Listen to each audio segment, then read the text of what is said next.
it. I want to get the perspective of someone running to lead the Conservative Party now. Erin O'Toole joins us from Ottawa. Hi, Mr. O'Toole. Good to see you again. Good to see you. Thanks very much for making time for us. I do want to start off on that question of the wage subsidy. You came out over the weekend saying that your party should not have availed themselves of it and that you would pay it back. Were you consulted? Was caucus consulted at all on this, or was this a party decision? I only learned about it late on Friday, and so I don't believe caucus was informed.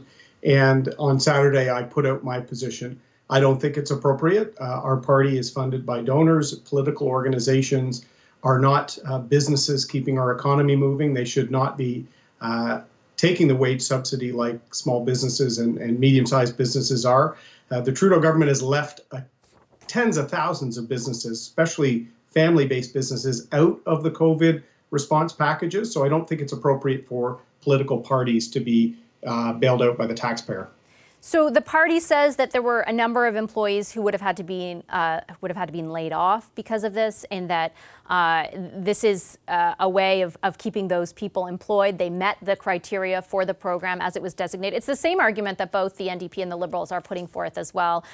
Do you have, I guess, some sympathy for that argument for the employees of the party who might be laid off otherwise?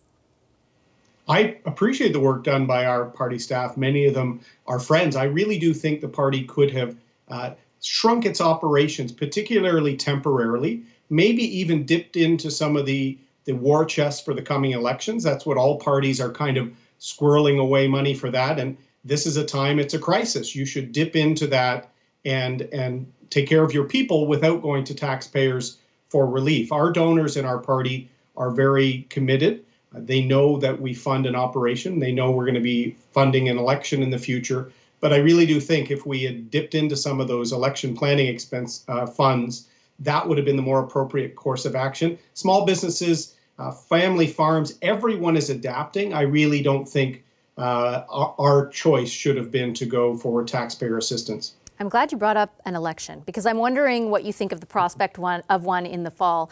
One of your opponents, Peter MacKay, says he does not believe that Canadians want one this fall. Do you agree? Well, months ago, he was calling for an immediate vote, but I see now he realizes the world has changed and we have to focus on the COVID response. I think if the Trudeau government tries to formulate a sort of snap election, I think they will pay the price. Canadians want a response. They want to make sure the country bounces back.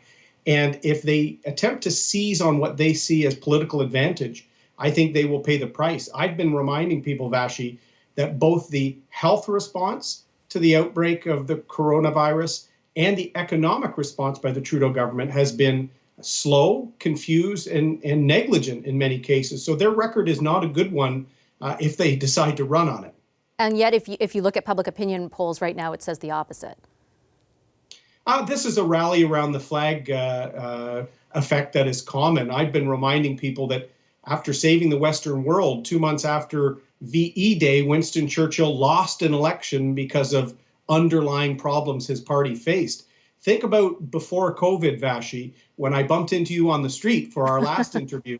We saw the Tech Frontier project being pulled back because of the anti-development Trudeau agenda. We saw Warren Buffett pulling billions out of Canada as a place where nothing could get done. The Trudeau government was already running $20 billion or more deficits in good times. So this government is tired, has had corruption issues we saw with SNC-Lavalin, and is making Canada less competitive. I'm going to get us back on track. I just want to be clear, though, in my question around a federal election. Are you going to avoid doing anything, if you are leader of the party, to force one? Do you think that Canadians want to be voting this fall, regardless of the Liberals, your own point of view? I think we will do our job as an opposition party to hold them to account and oppose measures in the House if needed, and propose measures. Going back to the business response, Vashi. I have to stop you for a second, because that didn't answer my question about the election, with respect.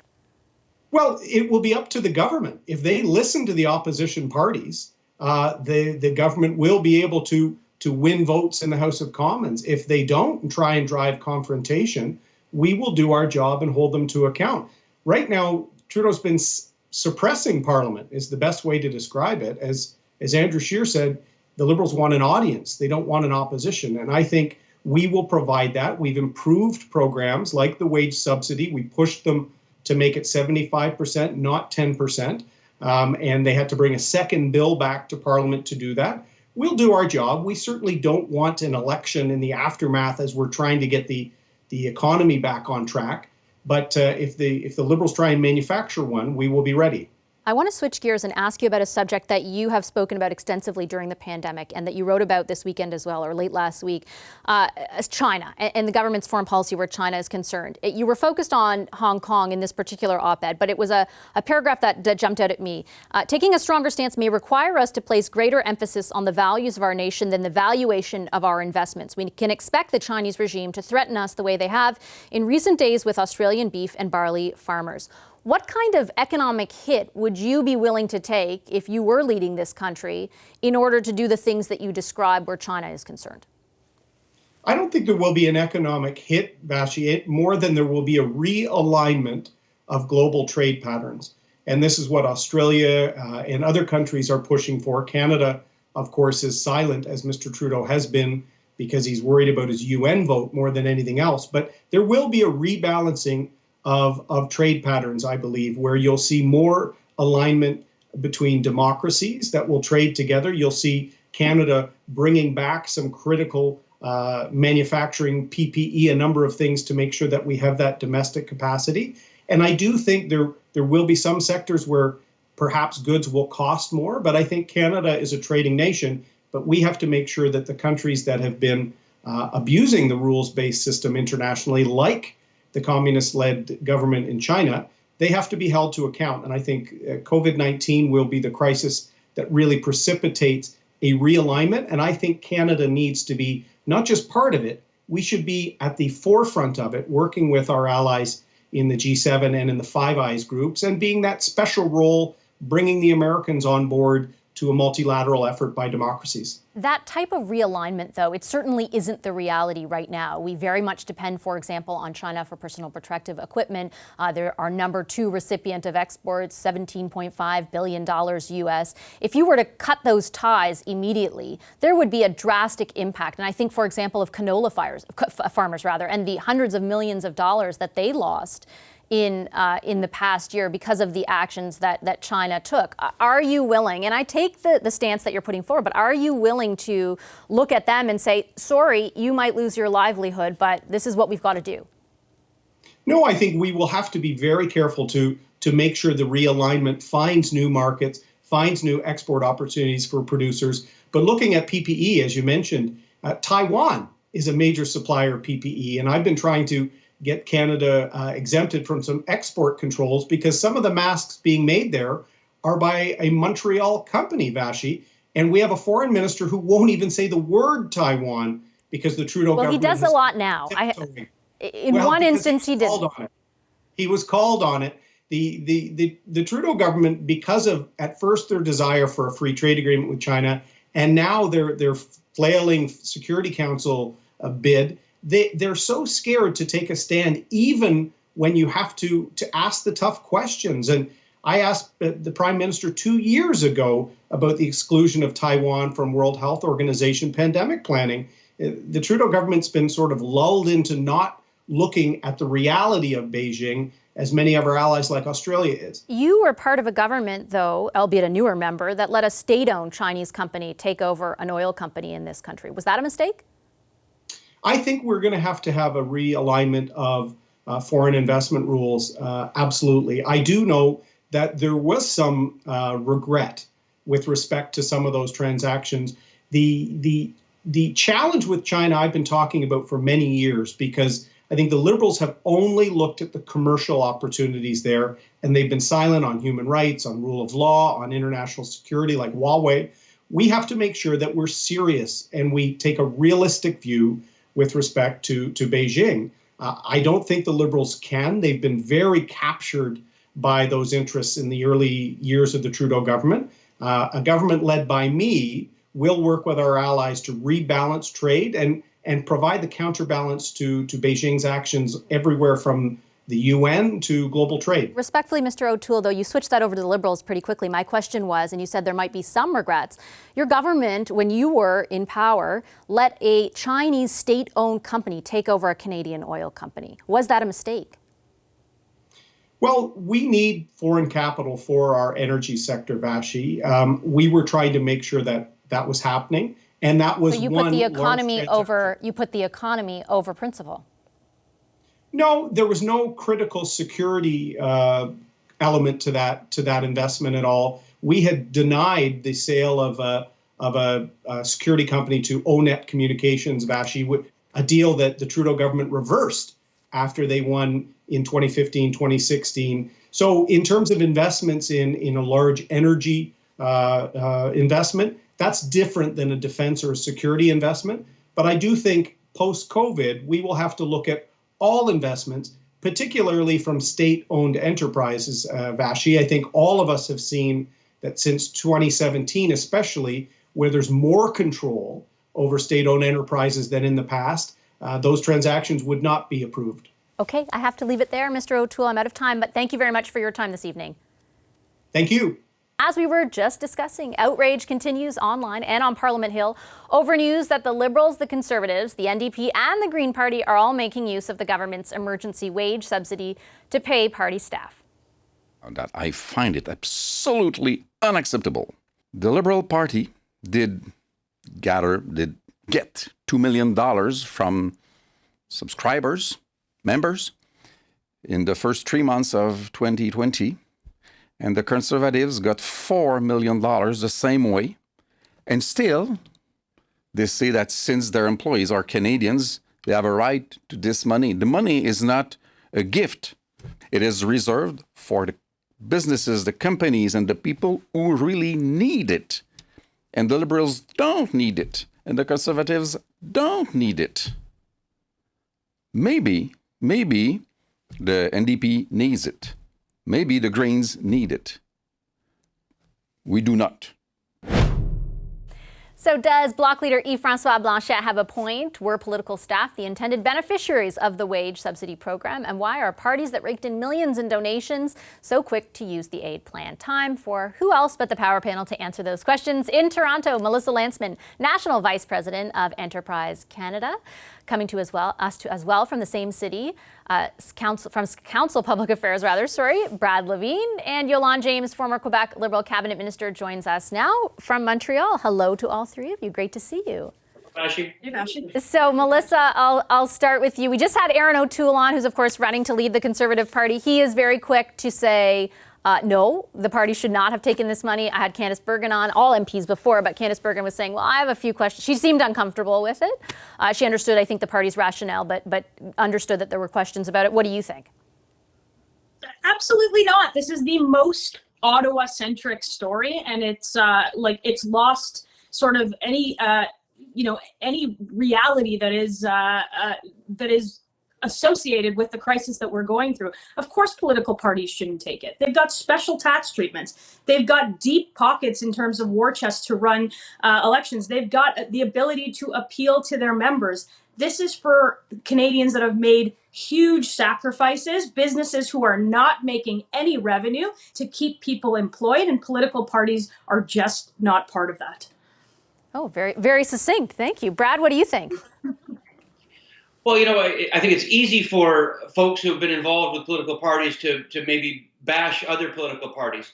I won't speak for whether or not the Liberal Party or the Conservative Party should have taken it. That's got to be a conversation for with inside their organizations to do.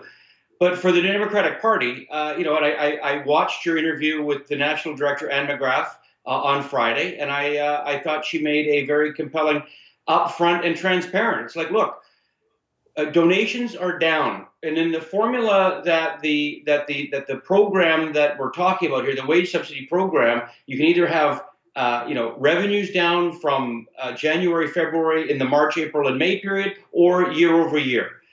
In no uncertain terms, the Democratic Party has seen a reduction in its revenues. And sorry, we can't go out and do in-person fundraisers. No political party can. So certainly these are events that are outside of the control. So, But the Liberals and the Conservatives, Brad, would have had to meet those criteria too. But in the case of the Democratic Party, it is obviously, and I know that you've covered this on this show multiple times. There is a sizable debt coming out of the fall 2019 federal election.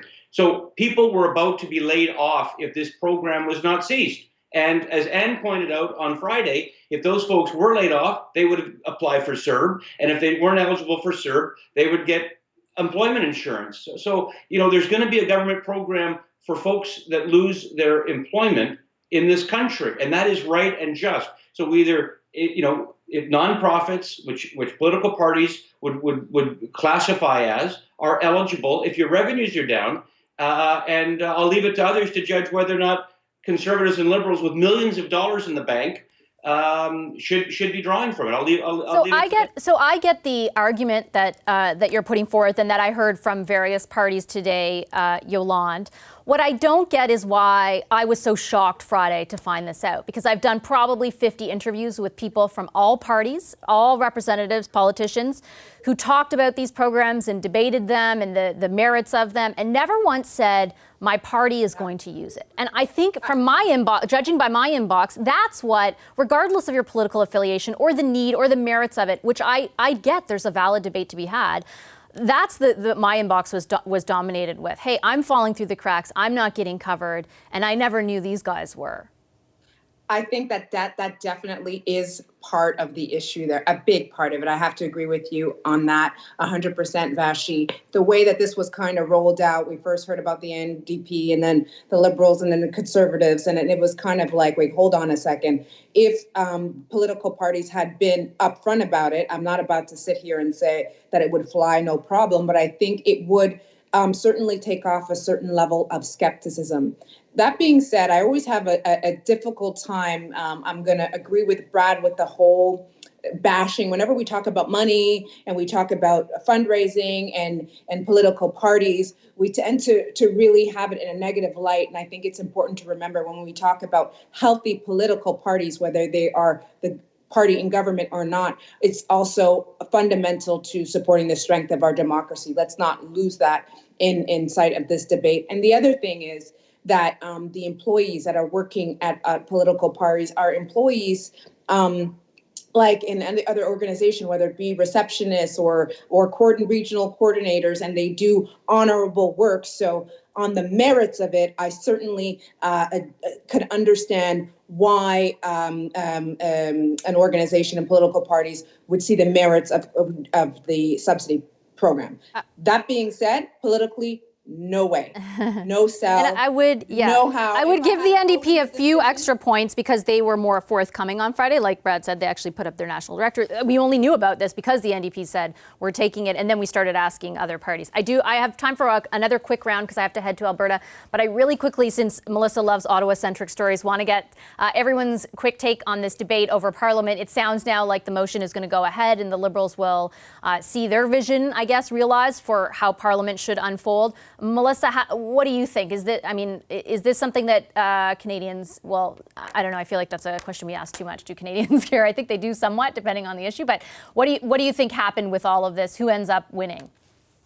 Well, I think you would be forgiven if you thought that the NDP was the official opposition on this one in terms of the 10-day sick leave. I actually, what I don't think is, I don't think that Parliament should be treated as an inconvenience or should be horse traded, or the sitting of Parliament should be horse traded in various concessions, if you'll call them, that may or may not come true. There was a signal that there may be a conversation or a negotiation later with provinces on, without talking about the merits of the 10 days of sick leave. It looks like the NDP got what they wanted, and I think democracy's worse off for it. Brad, respond, please.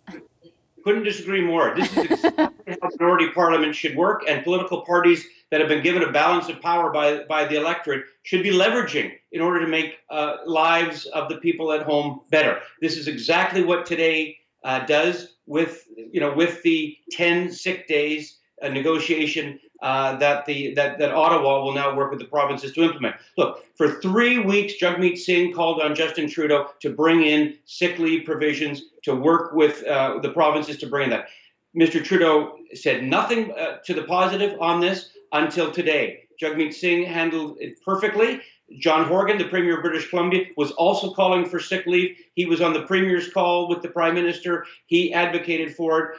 It was a nice 1-2 punch, and Canadians, workers, are going to be better off. This is exactly how minority parliament works. More of this, please. This is exactly how democracy should work. I take your point, and this is for viewers joining us. This is the 10 days of paid sick leave that the NDP predicated support of what the Liberals put forth for Parliament on. The question we have remaining is, I mean, the NDP wanted a commitment. They say what the Prime Minister offered in exchange was enough, but it was just a promise to continue discussions or to push ahead on discussions with the provinces. We don't know how those are going to unfold, but the pledge did come. Yolande, final word to you on this. Well, I was just going to say, well, he can't really do more than that. He has to have the discussions with the premiers. I just want to say that, you know, for one, I'd give Jagmeet Singh the moral victory here, but politically, I do think that the Prime Minister ends up winning because, yes, while Brad is absolutely right that in a minority government, this is all about negotiations and trying to get compromises through the government, but with the government in place. But what most Canadians will see when they watch the CBC or watch whatever news outlet, they will see that it's the Prime Minister of Canada, Justin Trudeau, that announced that he was moving forward with discussions with sick leave. It's unfortunate. It's not because it's Jagmeet Singh, but it's more difficult for any opposition to get the political points for the work he's done. Okay, I'm sorry. I know, Brad. Really quick, Brad, because I got to go. Yeah. Credit. I didn't like that. Oh, no, I can. Thanks, guys. Thanks to Melissa Landsman, Brad Levine, and Yolande James. Appreciate your time this evening. Hi, I'm Vashi Capellos, host of Power in Politics. See more of our show by subscribing to the CBC News channel or click the link for another video.